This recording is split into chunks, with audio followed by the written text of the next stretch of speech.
Hey everybody, it's Scotty from Scotty's Record Shop. I'm going to make a really quick video. I only have a couple pieces of vinyl to show, but they're really nice. To me, they're really nice anyway. And I didn't want to just throw them in. Next month I'm going to be making another trip to the Record Connection and, showing another pile of it. I wanted this to be special. Hopefully you're having a great day, whatever day you're in watching this, and whatever's going on in your life, hopefully it's good. We're having a really crappy rainy day here in May. It's like in the 40s and it's raining out. There's something wrong with that. It's Maine, but still, come on. So anyway, really only like 4 pieces of vinyl to show you. Actually, I'll show you 5. One of them you saw already, but it's connected and there's a reason for it. I showed you this in the last vinyl update that I did, the May 2014. We're still in May, but was this one. I'm showing you this again so I can actually really show it to you. This is the Australian pressing of AC/DC's High Voltage, which is totally different than the worldwide pressing. This is on a black Albert label. I didn't show you that, but I'm going to show that to you now. Let me see if I've got this right. The black Albert label, this one was right around 1980-81. The reason that I'm showing this again is because, like I said, first of all, I didn't show you it really well before. You didn't see the label or anything, but I've since gotten some more Australian imported AC/DC that I really want to show you. Like this. This is actually TNT. This album actually kind of is more like our High Voltage here in America. It's a gatefold.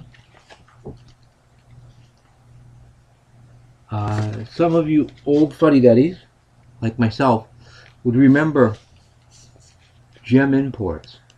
Huh? Remember those? This is actually on the original Albert label, blue. Am I showing that upside down? I don't know. I can't tell. But fantastic record from AC/DC. There are some songs on here. School Days, I believe is the name of it. That's one song that doesn't appear. And the track listing is totally different too. I mean, it's really kind of cool how that all works out.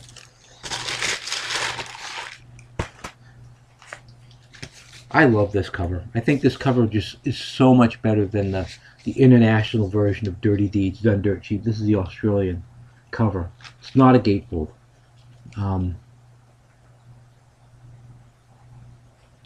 Track listing again is a little different. Dirty Deeds is a longer version.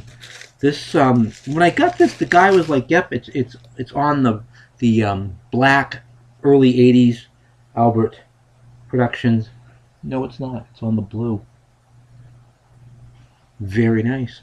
An original pressing of that from '76. This came out in Australia.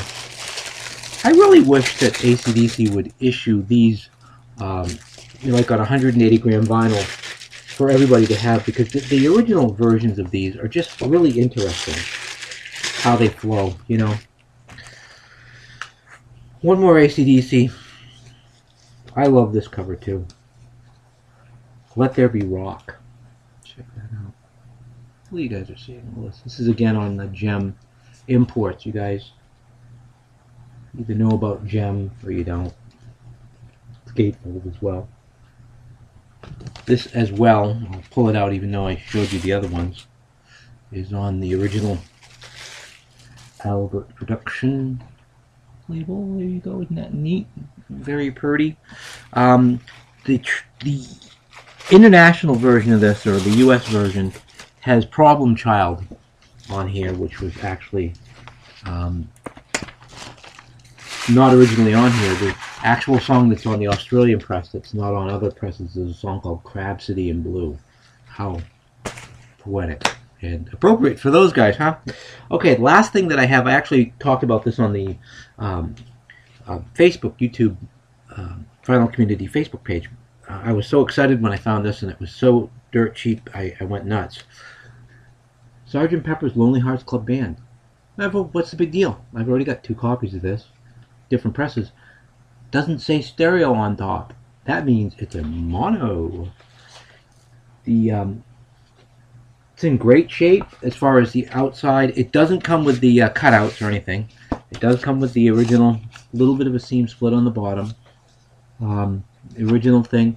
The vinyl looks like probably a very good, it's got some scuffing on it. So you'd go VG, but it really does play closer to VG Plus.